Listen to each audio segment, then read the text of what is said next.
Hello दोस्तों, good morning. तो आज की इस क्लास में हम लोग देखने वाले हैं क्लास 10th बायोलॉजी का first chapter objective. Bihar board में 2026 में इससे बाहर ऑब्जेक्टिव क्वेश्चन पूछ नहीं सकता है। फर्स्ट चैप्टर से इससे बाहर ऑब्जेक्टिव क्वेश्चन पूछ नहीं सकता है। तो चलिए बिना लेट के हुए क्लास को करते हैं स्टार्ट। उससे पहले अगर आप लोग चैनल पर नए हैं चैनल को सब्सक्राइब कर लीजिए, वीडियो को लाइक करके दोस्तों के साथ शेयर कीजिए, क्योंकि इसके बाद आपको मौका नहीं मिलेगा अगर क्लास में खोजिएगा इस प्रकार से। तो आप एक पेन और एक पेपर लेके बैठ जाइए, जो जो क्वेश्चन कराएंगे उसका आंसर देने का कोशिश कीजिएगा। तो चलिए क्लास को करते हैं स्टार्ट।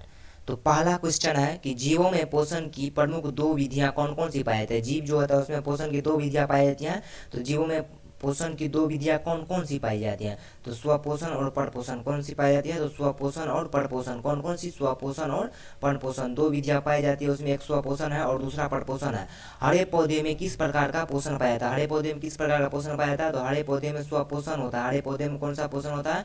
तो हरे पौधे में स्वपोषण होता है। हरे पौधे में स्वपोषण होता है। जंतु में पोषण की कौन सी विधि पाए थे। जंतु जो होता है उसमें पोषण की कौन सी विधि पाए थे। जंतु में पोषण की परपोषण विधि पाई जाती है। जंतु में पोषण की परपोषण विधि पाई जाती है। जंतु में पोषण की कौन सी विधि पाई जाती है। तो परपोषण विधि पाई जाती है, परपोषण विधि पाई जाती है। जंतु में पोषण की कौन सी विधि पाई जाती है। जंतु में पोषण की परपोषण विधि पाई जाती है। तीसरा है तीन प्रकार के परपोषण विधियों के नाम लिखिए। परपोषण जो होता है वो तीन प्रकार के होते हैं। तीनों प्रकार की परपोषण विधियों के नाम क्या होगा।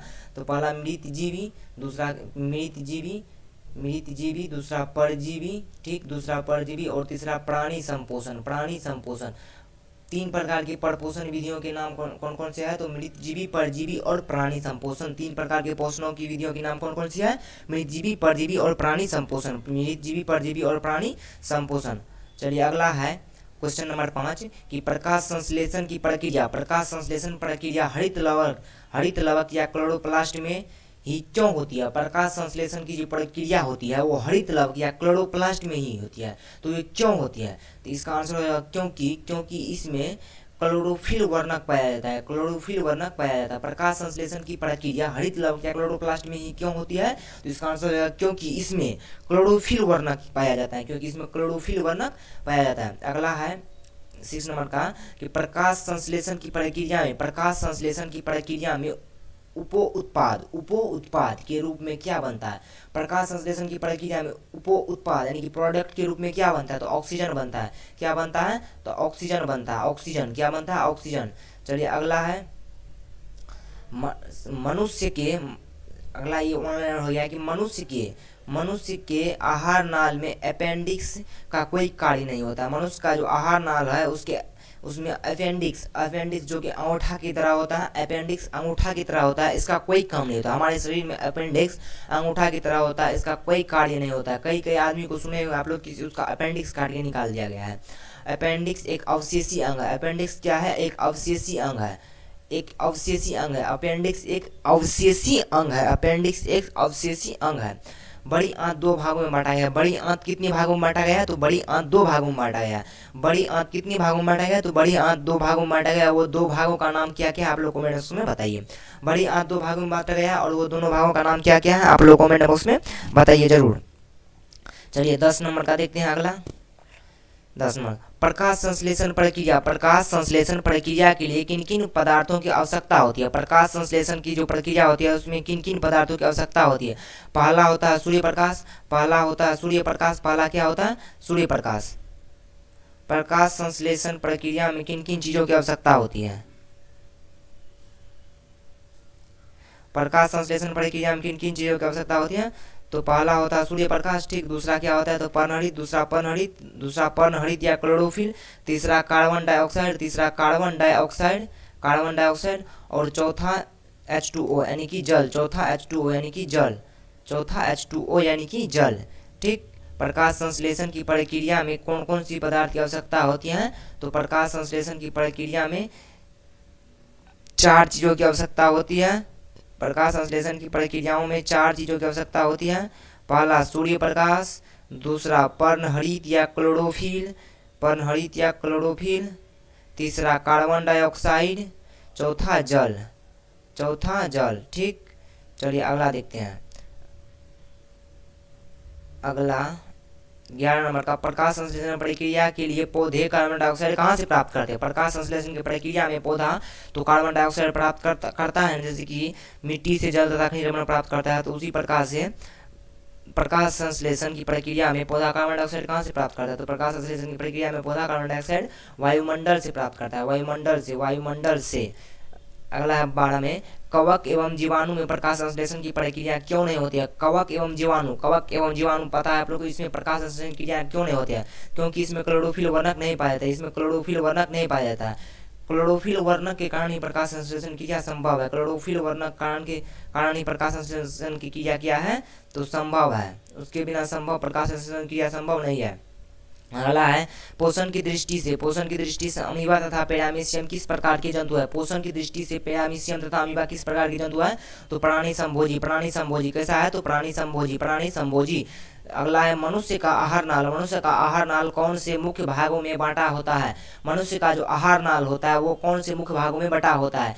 कौन से मुख्य भागों में बटा होता है? मनुष्य का आहार नाल कौन से मुख्य भागों में बटा होता है? इसका देखिए, पहला मुख्य गुहा, दूसरा गढ़हनी, तीसरा ग्रसनली, चौथा अमाशय, ठीक, पांचवा छोटी आंत एवं छठा बड़ी आंत, ठीक। मनुष्य की आहार नाल इन्हीं सब भागों में बटा होता है, ठीक ना।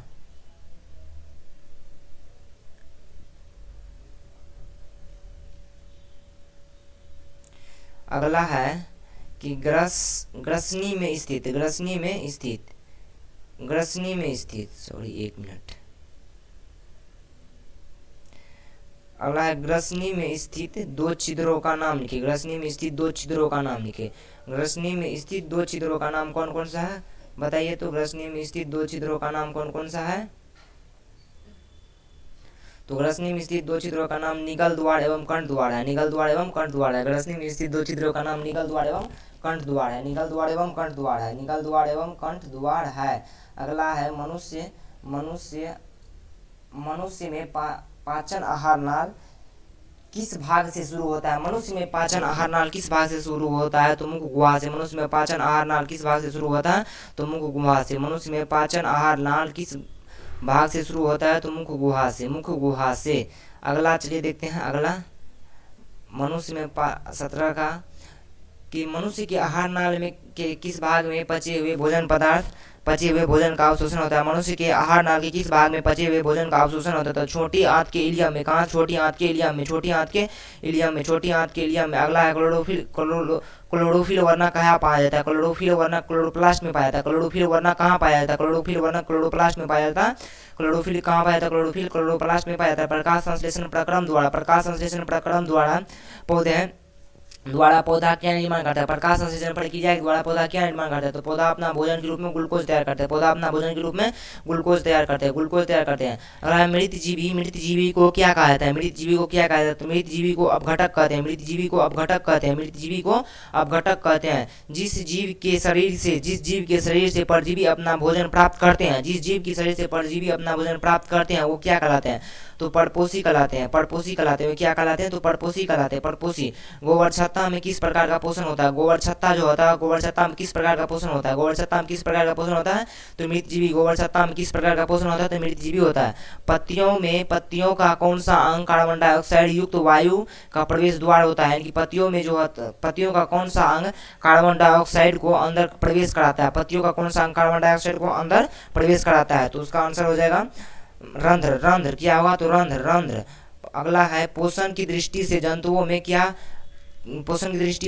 को क्या कहा जाता है? तो पोषण की दृष्टि से जंतुओं को परपोषी कहा जाता है। पोषण की दृष्टि से जंतुओं को क्या कहते हैं? तो पोषण की दृष्टि से जंतुओं को परपोषी कहते हैं। अमीबा में पाचन कहाँ होता है? तो अमीबा में पाचन रसधानी में होता है। अमीबा में पाचन कहाँ होता है? तो अमीबा में पाचन रसधानी में होता है। मनुष्य में पाचन के लिए विशेष अंग को क्या कहते हैं? मनुष्य में पाचन के लिए विशेष अंग को पाचन तंत्र कहते हैं। मनुष्य में पाचन के लिए विशेष अंग को पाचन तंत्र कहते हैं। मनुष्य के जीव के ऊपरी सतह पर पाए जाने वाली संरचना को क्या कहते हैं? तो स्वाद गलिका। मनुष्य के जीव के ऊपरी सतह पर पाए जाने वाली संरचना जो होता है, जो थोड़ा थोड़ा फोड़ा टाइप में दिखाएगा, आप लोग अपना जीव पे देखिए, उसको क्या कहते हैं? तो उसको स्वाद गलिका कहते हैं, उसको स्वाद गलिका कहते हैं। मुख गुहा में भोजन कहाँ पचता है? मुख गुहा में भोजन कहाँ पचता है? तो मुख गुहा में भोजन ग्रसनी में ही पच जाता है। मुख गुहा में भोजन ग्रसनी में ही पच जाता है। मुख गुहा में भोजन ग्रसनी में ही पच जाता है। ग्रसनी में ही पच जाता है। मुख गुहा में भोजन कहाँ पचता है? तो मुख गुहा में भोजन ग्रसनी में पच जाता है।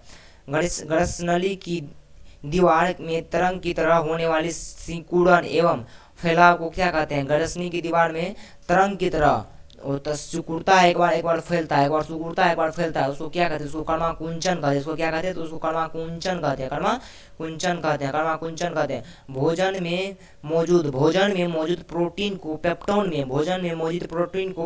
में कौन सा एंजाइम परिवर्तित करता है? तो पेप्सिन करता है। देखिए, भोजन में मौजूद प्रोटॉन को पेप्टोन में, बोला ना पेप्टोन में, तो प से पेप्टोन, प से पेप्सिन, कौन सा एंजाइम प्रोटीन को पेप्टोन में परिवर्तित करता है? तो देखिए, तो प से प्रोटीन होगा यहाँ पे, प्रोटीन, प से पेप्टोन, प से पेप्सिन, तो कौन सा एंजाइम हो जाएगा? पेप्सिन एंजाइम हो जाएगा। आहार नाल के सबसे लंबे भाग को क्या कहते हैं? तो आहार नाल के सबसे लंबे भाग को क्या कहते हैं? आहार नाल के सबसे लंबे भाग को छोटी आंत कहते हैं। आहार नाल के सबसे लंबे भाग को क्या कहते हैं? तो आहार नाल के सबसे लंबे भाग को छोटी आंत कहते हैं। अगला, शरीर की सबसे बड़ी ग्रंथि क्या है? शरीर की सबसे बड़ी ग्रंथि क्या है? तो यकृत। शरीर की सबसे बड़ी ग्रंथि यकृत, जिसको इंग्लिश में लीवर कहते हैं।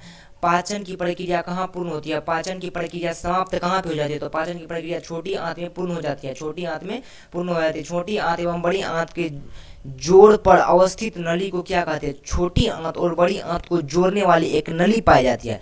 छोटी आंत और बड़ी आंत को एक नली जोड़ती है, क्योंकि बड़ी आंत से छोटी आंत में अपचा हुआ भोजन जाएगा, जिसको पचाने का काम छोटी आंत करेगा, तो जाएगा तो किसी नली होके ही ना जाएगा, तो उस नली को क्या कहते हैं? तो उस नली को सिक्किम कहते हैं।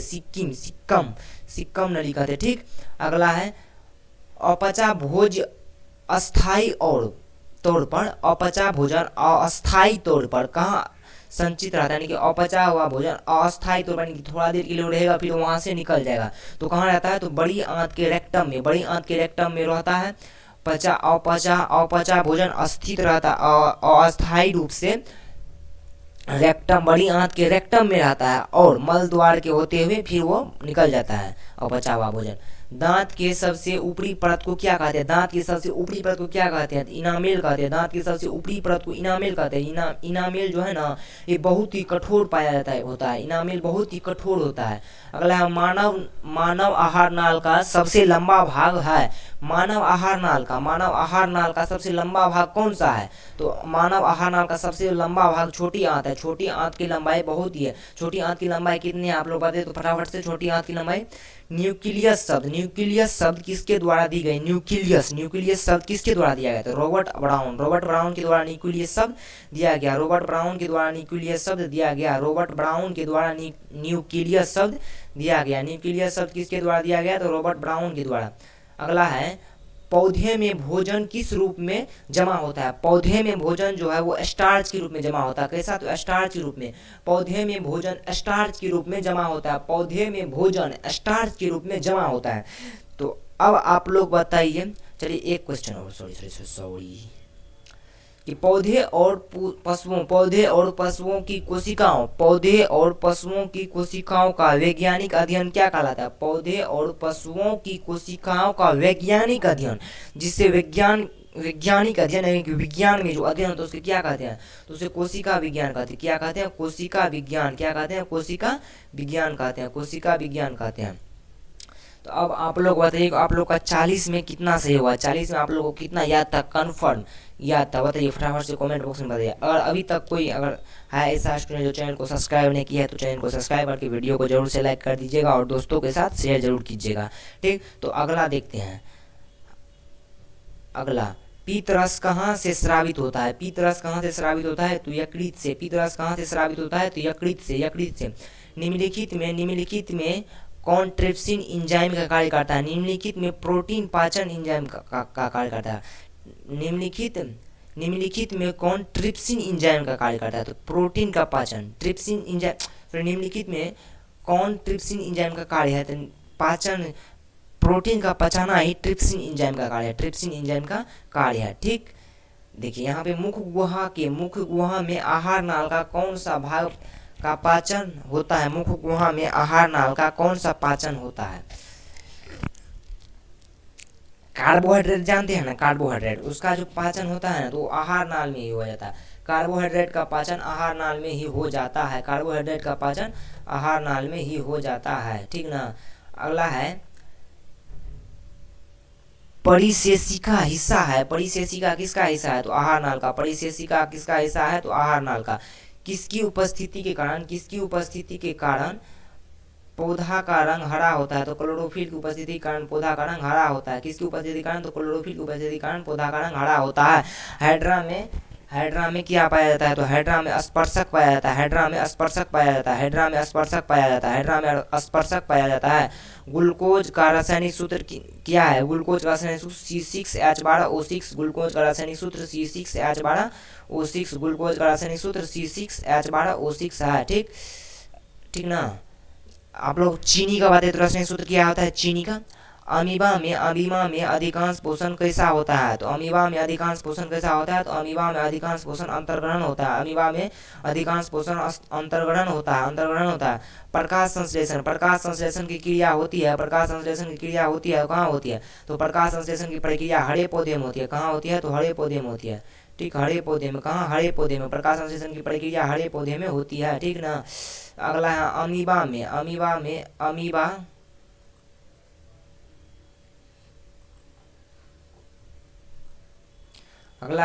अमीबा अपना भोजन कैसे पकड़ता है? अमीबा अपना भोजन कैसे पकड़ता है? तो अमीबा अपना भोजन कूटपाद द्वारा पकड़ता है, अमीबा अपना भोजन कूटपाद द्वारा पकड़ता है। कौन सा एंजाइम वसा पर कार्य करती है? तो लाइपेज एंजाइम वसा पर कार्य करती है। कौन सा एंजाइम वसा पर कार्य करती है? तो लाइपेज एंजाइम वसा पर कार्य करती है। आयोडीन की कमी से कौन सा रोग होता है? तो आयोडीन की कमी से घेंघा रोग होता है, आयोडीन की कमी से घेंघा रोग होता है। कवक में पोषण की कौन सी विधि पाई जाती है? तो कवक में पोषण की मृतजीवी विधि पाई जाती है। कवक में पोषण की कौन सी विधि पाई जाती है? तो मृतजीवी विधि। कवक में पोषण की कौन सी विधि पाई जाती है? तो मृतजीवी विधि। दांतों को साफ करने के लिए दंतमंजन पढ़ाया होता है, तो दांतों को साफ करने के लिए दंतमंजन पढ़ाया होता है। दांतों को साफ करने के लिए दंतमंजन छाड़िया होता है। ठीक, निम्नलिखित में कौन उभयलिंगी जंतु? उभयलिंगी जंतु कौन है? तो केचुआ जो है वो उभयलिंगी जंतु है। सभी हरे पौधे होते हैं, तो सभी हरे पौधे स्वपोषी होते हैं। चलिए, एक बात आप लोग के लिए है कि हम जल्द ही आप लोग के लिए दर्पण का, प्रकाश के परावर्तन में दर्पण एक टॉपिक है आप लोग का, दर्पण टॉपिक को हम चाह रहे हैं व्हाइट बोर्ड के साथ आप लोग के सामने लाने के लिए। तो दर्पण टॉपिक लाएंगे, उसके बाद आप लोग को कौन कौन सा टॉपिक में प्रॉब्लम है वो आप लोग कमेंट बॉक्स में बताइए, तो उस टॉपिक पे हम जरूर क्लास लाएंगे। आप लोग देखिएगा, जरूर सपोर्ट जरूर कीजिएगा। तो आप लोग कमेंट बॉक्स में बताइए। एक भाई ने बताया था कि इसे सर बायोलॉजी का फर्स्ट चैप्टर लाइए ऑब्जेक्टिव, तो बायोलॉजी का फर्स्ट चैप्टर ऑब्जेक्टिव लाए हैं। और इसी तरह से आप लोग कमेंट बॉक्स में बताइए, तो हम उस पर लाएंगे ऑब्जेक्टिव। ठीक ना। तो चलिए अगला क्वेश्चन देखते हैं कि स्लाइड को सर्वप्रथम कंपाउंड माइक्रोस्कोप में देखा जाता है। स्लाइड को सर्वप्रथम कंपाउंड माइक्रोस्कोप में देखा जाता है। पहला बार स्लाइड को कंपाउंड माइक्रोस्कोप पर कितना दिखाया? तो 10x58 पर, 10x58 पर। ठीक, एक वयस्क मनुष्य में कितने दांत होते हैं? तो 32 दांत। आप लोग बोलते हैं मारबो तो 32 गो दांत झाड़ देबो। एक वयस्क मनुष्य में कितने दांत होते हैं? तो 32 गो दांत होते हैं, 32 गो दांत। कूटपाद किस में पाया जाता है? कूटपाद किस में पाया जाता है? तो अमीबा में। कूटपाद किस में पाया जाता है? अमीबा में। क्लोरोफिल वर्णक का रंग होता है, क्लोरोफिल वर्णक का रंग हरा होता है, क्योंकि इसी हरा रंग के कारण पौधा अपना भोजन बना पाता है। ग्वाइडर अथवा घेंघा पनपता है, तो ग्वाइडर अथवा घेंघा आयोडीन की कमी से होता है। ग्वाइडर अथवा घेंघा पनपता है, तो ग्वाइडर अथवा घेंघा आयोडीन की कमी से पनपता है। भोजन का पाचन किस प्रकार का अभिक्रिया है? तो भोजन का पाचन उपचयन अभिक्रिया है। भोजन का पाचन किस प्रकार का अभिक्रिया है? तो उपचयन है, उपचयन। प्रकाश संश्लेषण की क्रिया में ऑक्सीजन बाहर निकलता है जल से। प्रकाश संश्लेषण की प्रक्रिया में ऑक्सीजन बाहर कैसे निकलता है? तो जल से। मैग्नीशियम पाया जाता है क्लोरोफिल में, मैग्नीशियम पाया जाता है, क्लोरोफिल में मैग्नीशियम पाया जाता है। प्रकृति में ऑक्सीजन का संतुलन कैसे बना रहता है? प्रकृति में ऑक्सीजन का संतुलन प्रकाश संश्लेषण से बना रहता है। प्रकृति में ऑक्सीजन का संतुलन कैसे बना रहता है? तो प्रकाश संश्लेषण से। जीवन की एक महत्वपूर्ण विशेषता क्या है? तो वृद्धि। वृद्धि जीवन का एक महत्वपूर्ण विशेषता वृद्धि है। आपका जब तक आप जीवित रहिएगा आपके शरीर का कोई ना कोई अंग का वृद्धि होते रहता है, वृद्धि होते रहता है, नए बिलीव होता है। तो एग्जाम्पल में आप अपना बाल देख लीजिए, इसका हमेशा वृद्धि होते रहता है या कि नहीं? बाल हो गया, नाखून हो गया, यही ये तो एक विशेष अंग, विशेष महत्वपूर्ण विशेषता है जीवन का, ठीक ना। अगला है ग्रहणी भाग है। ग्रहणी भाग है किसका? तो छोटी आंत का। ग्रहणी भाग किसका है? तो छोटी आंत का। छोटी आंत का प्रकाश संश्लेषण होता है। प्रकाश संश्लेषण कब होता है? तो दिन में। रात में प्रकाश संश्लेषण नहीं होगा क्योंकि सूर्य का प्रकाश नहीं रहेगा। प्रकाश संश्लेषण कब होता है? तो दिन में। दिन में। मृत जीवी का उदाहरण है, मृत जीवी का उदाहरण गोबर छत्ता। मृत जीवी का उदाहरण कौन है? तो गोबर छत्ता। पौधे में प्रकाश संश्लेषण का स्थान है, पौधे में प्रकाश संश्लेषण का स्थान क्लोरोप्लास्ट है। कौन सा है? तो पौधे में प्रकाश संश्लेषण का स्थान क्लोरोप्लास्ट है। तो लास्ट क्वेश्चन था अपना 17, तो 70 तो 70 क्वेश्चन हुआ इस चैप्टर से, ठीक ना। 70 क्वेश्चन हुआ इस चैप्टर से। तो बताइए आप लोग 70 से बाहर क्या पूछ देगा बिहार बोर्ड? तो 70 से बाहर कोई बिहार बोर्ड पूछ सकता है। तो अगर आप स्मार्ट स्टडी चैनल को सब्सक्राइब नहीं किया तो सब्सक्राइब जरूर कर लीजिए, क्योंकि आपके बोर्ड परीक्षा में ये बहुत ही अहम रोल निभाने वाला है, आपको बहुत ही हेल्प करेगा।